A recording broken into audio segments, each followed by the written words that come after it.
ہر پیغمبر اپنی قوم کے لیے خیر خواہ ہوتا ہے۔ نبی وسلم راتوں کو جا کر اپنی امت کے لیے بخشش کی دعائیں کرتے تھے۔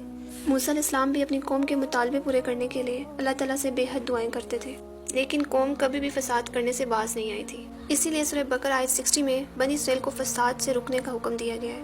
اور جب موسیٰ نے اپنی قوم کے لیے پانی مانگا تو ہم نے کہا کہ اپنا عصا پتھر پر مارو، چنانچہ اس سے 12 چشمے پھوٹ نکلے۔ ہر گروہ نے اپنا اپنا چشمہ پہچان لیا اور ہم نے کہا اللہ کا دیا ہوا رزق کھاؤ پیو اور زمین میں فساد نہ کرتے پھرو۔ استسقاء کا روٹ ورڈ ہے سین قافیہ، اس کا مطلب ہے پانی مانگنا، کسی سے پانی مانگنا۔ اردو میں ساقی لفظ بھی اسی سے ہے، اور ساقی کون ہوتا ہے؟ پانی پلانے والا۔ لیکن سادہ پانی پلانے والے کے لیے ساقی کا لفظ استعمال نہیں ہوتا، بلکہ شراب پلانے والے کا نام ساقی ہوتا ہے۔ عصا چرواہے کے ڈنڈے کو کہتے ہیں جو موٹا اور مضبوط ہو۔ فن فجرت کا روٹ ورڈ ہے فے جیم رے، اور اس کا معنی ہوتا ہے وسیع پیمانے پر پھوٹنا، بہانا، نکالنا۔ بیسیکلی فجر کا معنی ہوتا ہے پانی بہانے کے لیے دور تک راستہ کھولنا۔ اس آیت میں بنی اسرائیل پر مزید احسانات کا ذکر ہے۔ موسیٰ علیہ السلام اپنی قوم پر بہت رحیم اور شفیق تھے، حالانکہ ان کی قوم نے انہیں ستانے میں کوئی کسر نہیں چھوڑی تھی، اور سب سے بڑی بات یہ تھی کہ ان کے محسن تھے اور فرعون سے انہیں نجات دلائی تھی۔ صحرا میں جب یہ لوگ پہنچے، انہوں نے جس چیز کا مطالبہ کیا، موسیٰ علیہ السلام فوراً اللہ کے حضور پہنچ کر گڑ گڑانے لگے اور اپنی قوم کے لیے وہ چیزیں مانگ کر لائے۔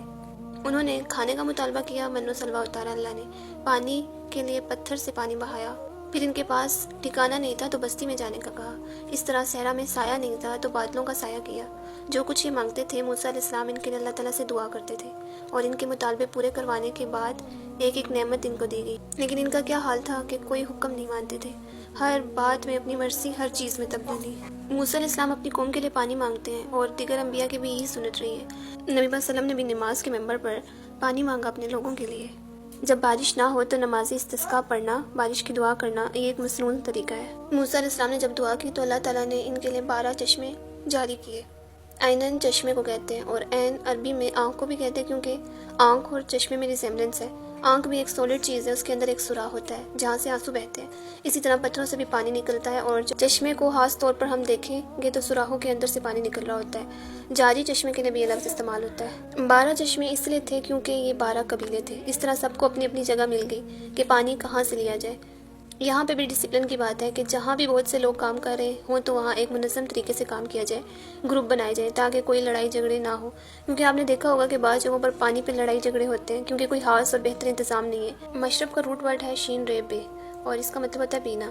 یہ اسم صرف مکان ہے، پانی پینے اور بھرنے کی جگہ، جسے گھاٹ کہا جاتا ہے۔ گھاٹ وہ جگہ جہاں سے لوگ پانی پیتے ہیں۔ بنی اسرائیل کو اللہ تعالیٰ نے نعمتوں سے فائدہ اٹھانے کے لیے کبھی منع نہیں کیا۔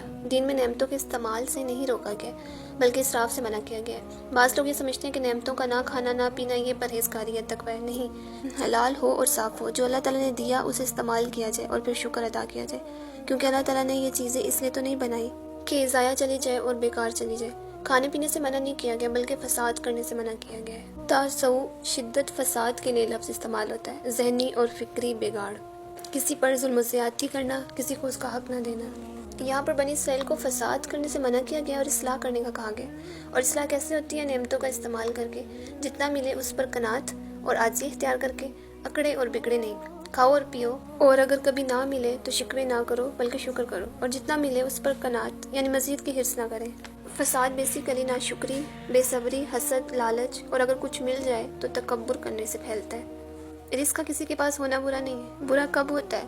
جب وہ مال غلط رستوں پر استعمال ہوتا ہے، دوسروں کو کمتر سمجھتا ہے اور شکر ادا نہیں کرتا۔ یاد رکھیں، عبادت ترک دنیا کا نام نہیں ہے۔ عبادت یہ ہے کہ جو ملے اسے صحیح رستے پر استعمال کر کے اللہ کا شکر ادا کیا جائے۔ عبادت نعمتوں کے درست استعمال کا نام ہے، جبکہ فساد اور بگاڑ نعمتوں کے غلط استعمال کا نام ہے، جس سے زمین پر رہنے والے انسانوں کو تکلیف ہوتی ہے۔